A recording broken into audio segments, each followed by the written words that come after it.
Le ministre de la Santé évoque un raz-de-marée Omicron avec toutes les secondes 2 Français positifs. Le projet de loi sur le pass vaccinal sera débattu la semaine prochaine. En Belgique, suite à une décision de justice, le gouvernement a fait marche arrière en rouvrant les salles de spectacle et de cinéma. En Italie, le potentiel départ du gouvernement de Mario Draghi l'an prochain pour remplacer Sergio Mattarella à la présidence inquiète dans les rues de Rome. Vladimir Poutine met en scène son soutien au président bélarusse. Les deux hommes annoncent des exercices militaires communs avant de monter sur la glace ensemble à Saint-Pétersbourg.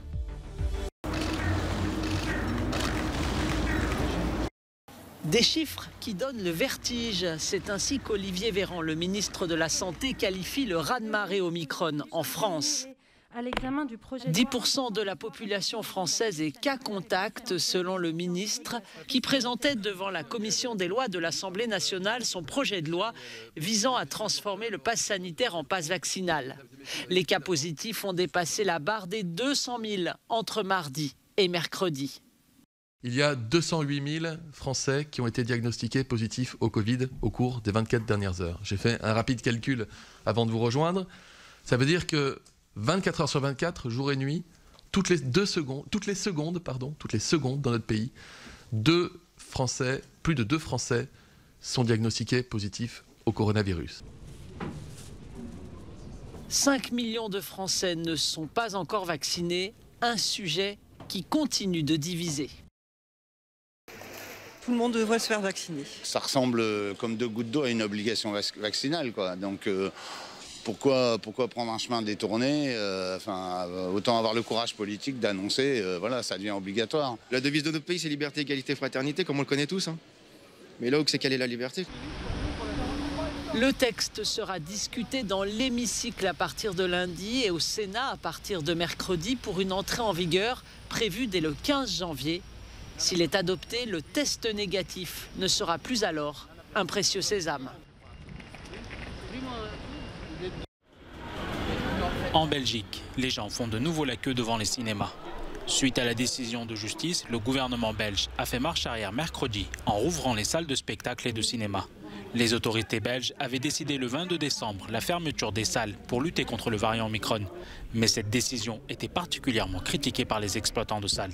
On est ravis d'avoir résisté et on a gagné ce qu'on avait commencé comme combat.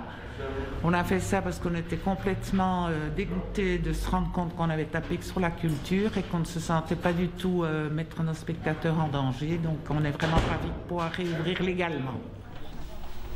En pratique, la Belgique revient aux règles arrêtées le 3 décembre. En salle, il faut donc un masque, être assis et présenter un pass sanitaire. La jauge de 200 personnes, bien que très contestée, a été toutefois maintenue. Nous estimions que c'était une décision injuste. Nous sommes donc très heureux qu'elle soit rectifiée. D'un autre côté, ces derniers jours ont été de véritables montagnes russes. Ce n'est pas comme si vous pouviez simplement rallumer les lumières, ouvrir les portes. Tout cela demande une certaine préparation.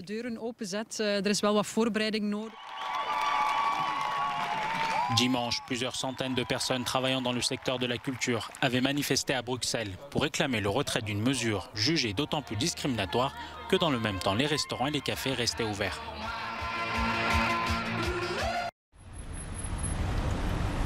Un retour à la croissance, des baisses d'impôts, des réformes structurelles. Les prévisions économiques italiennes pour 2022 sont optimistes. Depuis l'arrivée de Mario Draghi à la présidence du Conseil en février de cette année, les feux sont au vert. Selon les enquêtes d'opinion, l'ancien patron de la BCE est aujourd'hui très populaire en Italie. Alors son potentiel départ du gouvernement pour remplacer Sergio Mattarella à la présidence inquiète dans les rues de Rome. Si Mario Draghi démissionne de son poste de Premier ministre, tout reviendra comme avant. Les partis politiques se battront les uns contre les autres et l'extrême droite reviendra au pouvoir. Ce sera une autre année difficile comme celle-ci, mais je pense que nous serons tous plus optimistes. Car beaucoup de choses se sont améliorées, mais cela dépendra en grande partie du fait que Mario Draghi reste ou non en tant que Premier ministre. Je pense qu'il est à l'origine des retours positifs que nous avons eus de la part de la communauté internationale.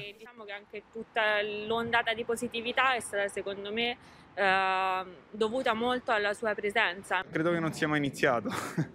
Je pense que le soi-disant effet Draghi n'a en fait jamais existé. Je pense que les médias l'ont créé et qu'il n'a pas apporté les bénéfices que les Italiens espéraient. Che forse una parte degli italiani speravano. Sous l'impulsion des réformes du gouvernement Draghi, le PIB italien devrait croître d'environ 6% cette année, tiré notamment par les 191 milliards de l'aide du Fonds de relance européen. Le pays est aujourd'hui également l'un de ceux où le taux de vaccination est le plus élevé d'Europe et il semble à l'abri pour l'instant en tout cas de la nouvelle vague de contamination. Mais le traumatisme d'un pays à terre au début de la pandémie est encore dans tous les esprits. Malheureusement, nous devrons attendre un certain temps avant de pouvoir dire avec certitude que la pandémie est terminée et derrière nous.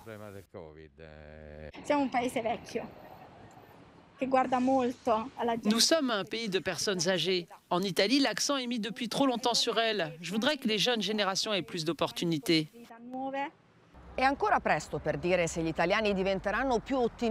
Il est encore trop tôt pour dire si les Italiens sont devenus plus optimistes quant à leur avenir, notamment au regard des prévisions de croissance économique positive du pays. Ce que les Italiens devraient espérer en revanche, c'est que les réformes lancées par le Premier ministre Mario Draghi, qui sont largement considérées comme une occasion unique, seront supervisées et mises en œuvre dans les mois à venir. Riforme che l'attuale governo ha avviato e che sono viste da molti come un'occasione imperdibile per migliorare l'economia del paese. Giorgia Orlandi, Euronews, Roma.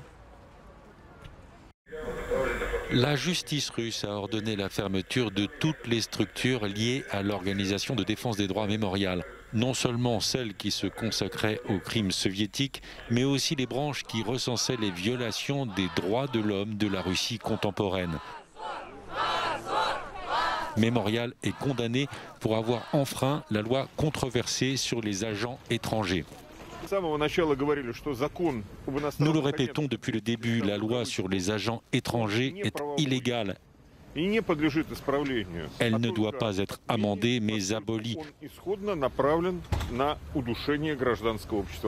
Son but est d'étrangler la société civile. Nous en avons aujourd'hui une nouvelle preuve. Aujourd'hui, le tribunal a validé nos efforts.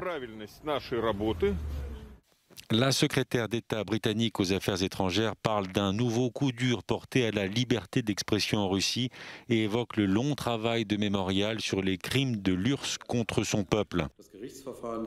De son côté, le porte-parole du gouvernement allemand dénonce une mesure incompréhensible. La décision de la Cour suprême russe de dissoudre Mémorial va à l'encontre des obligations internationales de protection des droits civils fondamentaux auxquelles la Russie a souscrit. Mémorial est l'expression de notre image européenne commune qui consiste à nommer et à traiter clairement les violations des droits de l'homme. Mémorial a été fondé en 1989 par le dissident et prix Nobel de la paix Andreï Sakharov. Lors des deux guerres de Tchétchénie, Mémorial s'est notamment illustré en documentant les exactions des militaires russes. À Saint-Pétersbourg, les présidents russes et bélarusses sont mis en scène sur la glace, leur proximité en jouant l'un et l'autre pour les Blancs et en remportant le match 18-7 grâce à 7 buts inscrits par Vladimir Poutine et 2 par Alexandre Loukachenko. Un peu avant, et cette fois en costume cravate, les deux hommes ont annoncé des exercices militaires conjoints. Comme vous l'avez suggéré, ce sera au début de l'année, en mars ou en février, a dit Vladimir Poutine en invitant les militaires à se mettre d'accord. Alexandre Loukachenko a pour sa part regretté les sanctions occidentales dont son pays fait l'objet et s'est félicité qu'elles aient conduit, selon lui, à augmenter les échanges commerciaux avec la Russie.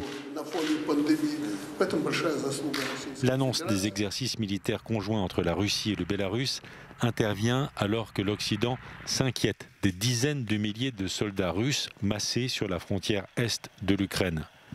De son côté, Alexandre Loukachenko a dit réfléchir à augmenter les effectifs de ses forces armées pour couvrir le sud de son pays, là encore à proximité d'une frontière ukrainienne.